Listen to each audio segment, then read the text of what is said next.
everyone. Today I want to talk about something I've noticed that's a little bit weird about race.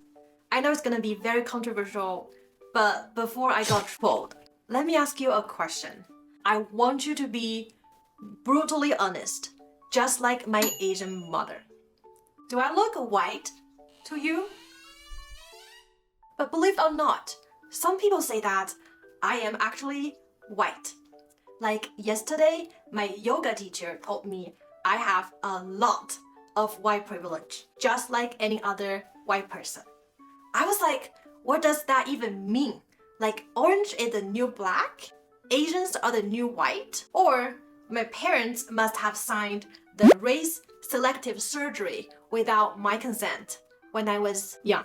To be honest, as someone born and raised in China, a largely monocultural and single-race society, I may never fully grasp the complexities of America's raw and painful history with race.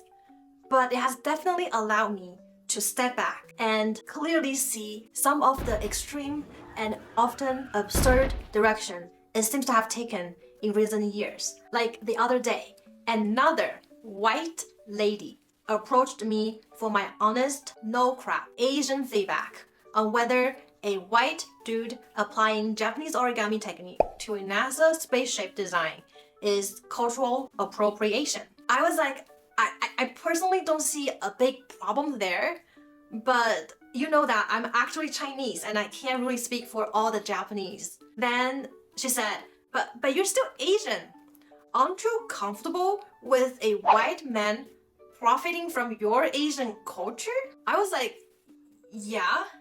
And then she asked, the fact that he is a white man doesn't bother you? I was like, gosh, please do not make me sound like a racist for hating a white man who used Asian art for the betterment of the entire human race. When they recounted this story to another white man, he kind of joked that Asian women nowadays are actually more powerful than white men.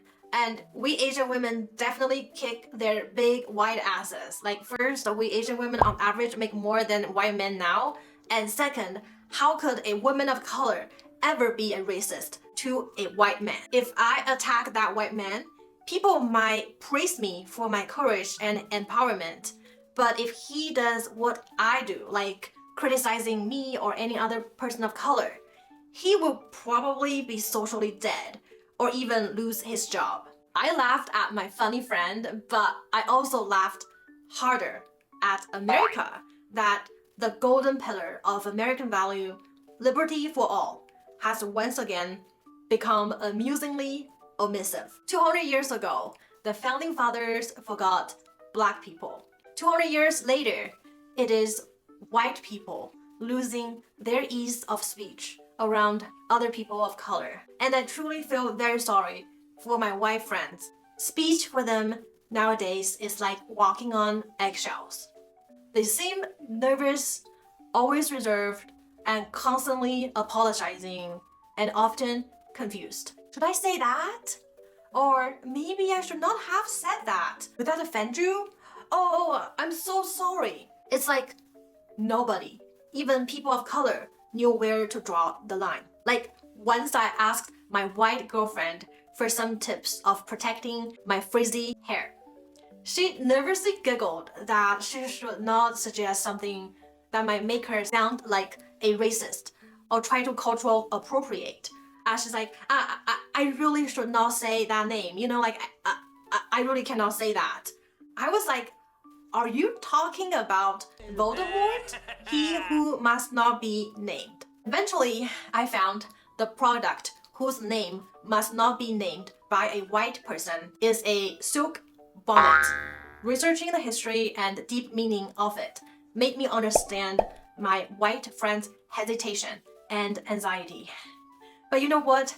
I just want to take care of my frizzy hair. And sadly, it's just not a hair care product that can make white women nervous. But sometimes just the sheer presence of people of color can make white people very insecure or even paranoid. So here is the real reason my race has to be reassigned to white. My white friend once begged me to not apply for the same job that she just dropped the application for. And here is her logic. She was very certain that the company would for sure give the job to me as long as I just show up for the interview, because she thinks that no matter how good her skills and experiences are, she cannot contribute to the DEI program that the company is deeply committed to. Like, I can be their DEI hire, but she can never be. It really broke my heart to see a once confident, almost invincible white lady begging for my mercy of making her dream job still applicable. And you know what? The best I could do for the sake of white people's mental health and fairness of the application process is to simply switch my race from Asian to white. And it's also the last saving grace for my own self-esteem that my inherent worth and qualification are not reduced to the right sex organ or the right amount of melanin that I possess. Because we as people are not crayons, and DEI should not be a zero-sum game. I mean, how could you not LOL at some people's understandings of DEI? But it seems that because of poor execution and narrow transactional definition of diversity, this much needed program of sustaining social mobility and such a great cause is basically reduced to a training program that only teaches white people how to not be a racist. It is also very, very sad that DEI is the biggest villain in society that is often misconstrued as an automatic job placement program for certain skin color, and even being misunderstood as discrimination masquerading as compassion. I'm not sure if we're becoming more culturally aware, or is this whole trend spiraling into absurdity? Is it odd that we can no longer talk about each other's skin tones as a basic facial feature? And since when a little white girl dressing as Mulan for Halloween is accused of cultural appropriation, and celebrating Thanksgiving or July 4th is offensive to a certain group of people, and SAT is even criticized as a biased white test that's somehow oppressive for people of color, except Asians, because I guess we are already white. It's ironically funny that the word racist has become the new N-word, but only white people are not allowed to use. And race card is the new fast pass for certain people to get by in many situations beyond Disneyland. And my heart really goes out to my white friends who work in the service industry. I hate to hear how many times they're being called a racist or a Karen when they decline a return request, check receipts, or require payment. I guess that's why my yoga teacher insisted that I am white. Because if I'm truly Asian, I can simply say, I'm not gonna pay for your class because that amount your ancestors owed me. I have to ask myself, what are the political correctness police really going for? For absolute equality? But I know of a place just like that.